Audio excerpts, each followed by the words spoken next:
So we don't know who owns Canada? We don't know who owns Canada. In the middle of a huge housing crisis, we're investigating the role of big corporations. We're not tasked with building deeply affordable or social housing. We're in business. They're sometimes called financialized landlords. So what happens when they're the ones buying up old buildings? The buildings are still there. They're just no longer affordable. It was affordable for us, but now they're not affordable anymore. What's the cost and who pays when giant corporations move in?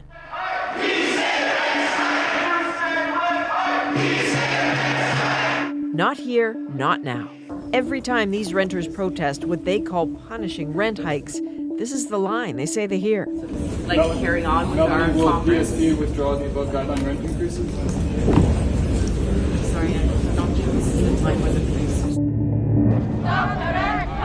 When protests outside their Toronto apartments didn't work, they started showing up at the offices, interrupting board meetings of the companies that own the buildings. We are tenants of Thorncliffe Park. The more than 80 residents from 3 Toronto buildings have also now been on a rent strike for over a year.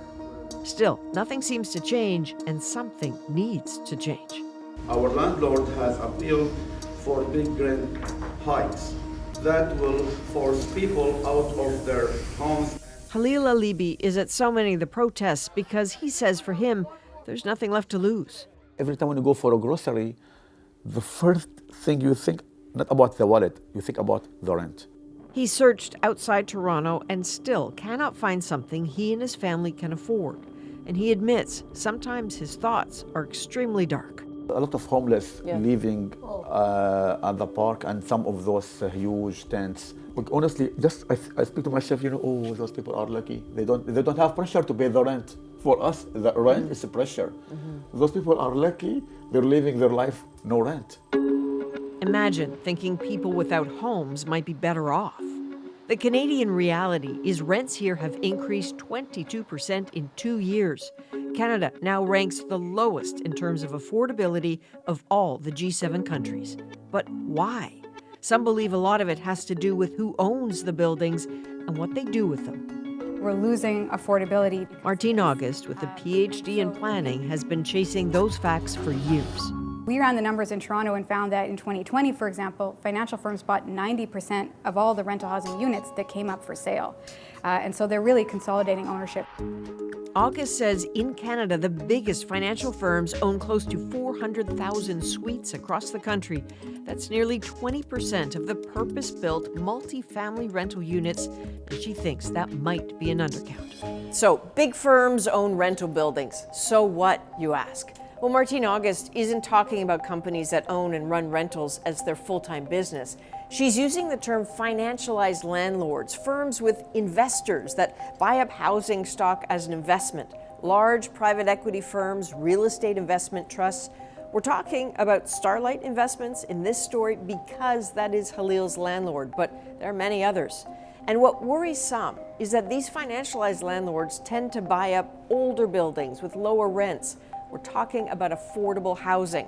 And then they find ways to make those assets, those buildings, profitable for investors. Martine maintains this is where it gets rough for renters. It just stops being affordable housing. Again, she's done the math. Financial firms are raising rents higher than other types of landlords, including large chains. And what we found was that on average, after a financial firm acquires a building, they increase the eviction filing rate by 3. They triple it. Move out old tenants, then raise rents on those now empty units. When she says that's the business model, she's not making an idle comment. Consider Starlight Investments. It's the largest landlord in Canada and has over 54,000 units. Its own promotional material for investors lays it out, referring to buying buildings with below market rents at the time, and in one case saw rents increase by $411 per month. These papers that are in front of you are because this is how the companies describe their business model. And I'm wondering what you see in there. What stands out? So this shows quite clearly the impacts of this repositioning strategy. this approach to making money for investors that these types of firms use. It's coming at the expense of affordable housing in Canada. And I said this is one building, right? This company has repositioned hundreds of properties in Canada. And so the net effect of that is rents are rising. Profits come when units are turned over and renovated. For tenants who can afford to move into updated units, they look good. Here's one in a building owned by Starlight Investments. It's the building Halil happens to live in. His apartment looks nothing like that. Oh yeah, that's all water damage, and they just painted over it. And they don't care at all. Even like for this, it was broken for a while to open it. It's just, everything is broken. The water comes from this way. Halil insists older units like his are treated differently than newer ones with much higher paying tenants. His feeling is that the company just wants to push people like him out. If anything will be broken or damaged in new units, they will do it in proper way, 5 stars, absolutely. But for us, garbage. And so you're taking a risk with the rent strike, right? Yes, because I want better. Does it make you nervous, though, that you're taking that risk? No. Without financialization, you will hardly have any landlords. We uncover opportunities to deliver superior returns. Over the months we've been following the story, we repeatedly asked Starlight for an on-camera interview, but the company declined our request. So we reached out to this man, Michael Brooks, the CEO of RealPAC. That's a trade association of real estate investment and development firms, Starlight Investments among them. You know, you talk to people who live in some of the units in Thorncliffe Park, for example, where you've seen those rent strikes, right? Yeah. And they talk about the above guideline increases that they just flat out can't afford, and that the trend line is that the LTB approves them, and they're stuck. What are they supposed to do? Because they will tell you that they see that the common areas have been renovated. That's great. They see new units being renovated. That's great.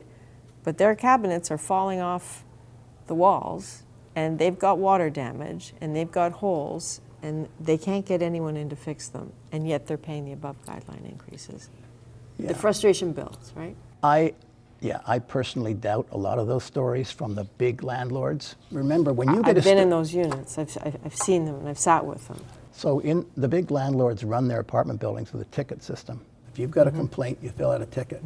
That ticket gets archived in their software system, and then someone gets engaged to fix that.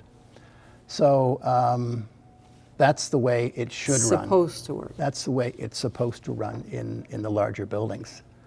The above guideline rent increase approach is adjudicated in Ontario. That's exactly what Starlight told us in an email. They also said they care about their residents, and since 2019, they've invested more than $28.5 million in capital improvements to these buildings. 90% of the buildings in this province are over 45 years old. If your house was 45 years old, you're on your second roof, your second set of windows, new door, new furnace, new air conditioner. It's the same with apartment buildings. They don't care who owns them, they depreciate. And it takes a lot of money.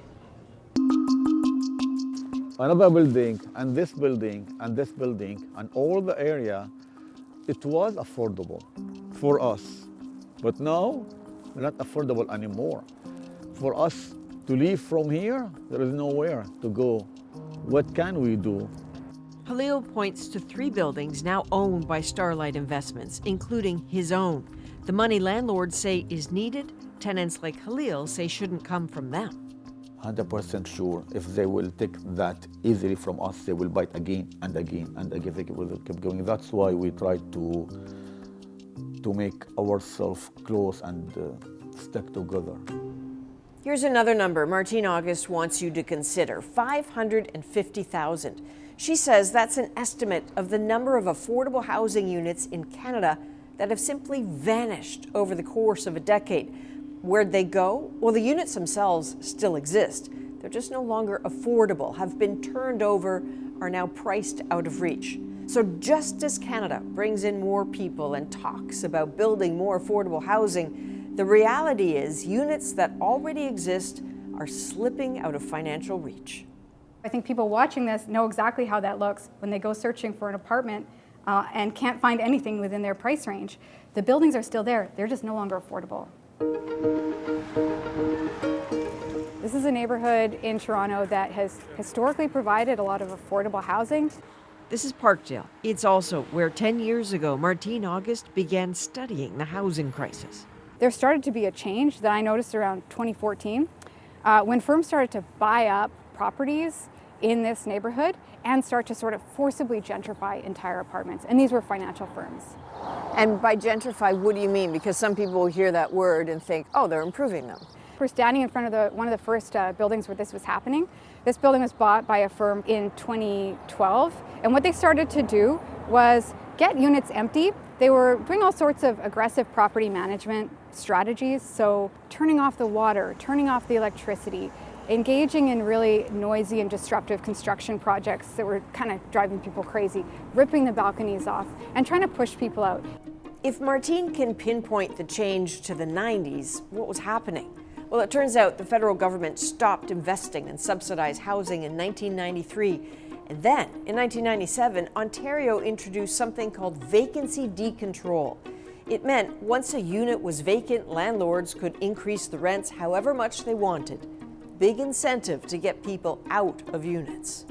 And in absence of regulation to say they can't, I can see a private company saying, listen, it's legal, it's open to us, it makes good business sense for our shareholders.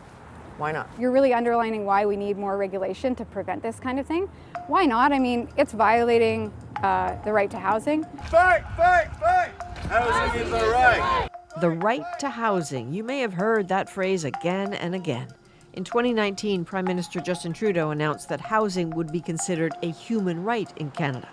Our government recognizes that housing rights are human rights.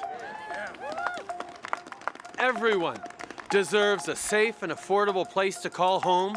But what does that actually mean? Michael Brooks say there is no clarity on that at all. Look, the human right to housing is a government obligation at the federal level. And I've gone back to the UN source documents on this. The position, for example, the federal housing advocate is that don't make it worse for us by evicting people. Right. I get that too. But we're running a business. We might have violent people, we might have people who don't pay rents for a year and challenge us to take them to the Landlord and Tenant Bureau. We may have people damage the units. We need to have eviction as a remedy. But there is zero literature in this country on what's the private sector obligation. We've offered to engage with the federal housing. Let's define this. What does this mean for us in the private sector? Because we're in business. We're not a social agency.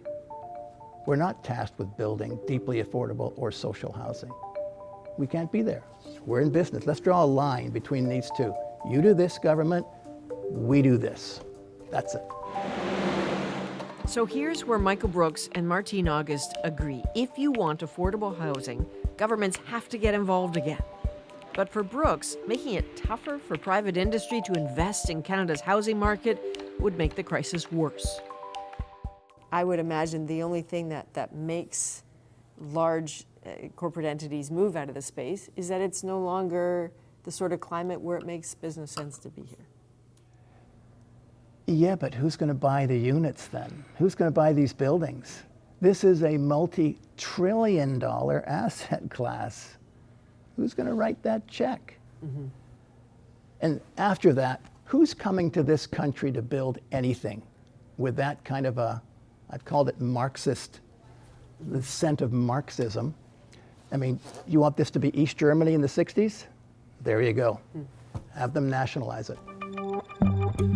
Fundamental philosophical and financial interpretations of the place of housing in this economy, and no solutions on offer that could possibly come quickly enough for the people in crisis right now. Just to find a cheaper and safe place than here. But for us, where we can go, we just keep asking myself, where we can go? What's that? There's nowhere to go, nowhere at all. Over a year, that is how long Halil and the other Thorncliffe tenants have been on their rent strike. It cannot go on forever, and he's facing an eviction application now. If someone else sees a way to live affordably in this country, he says, he's ready to try it, to try anything.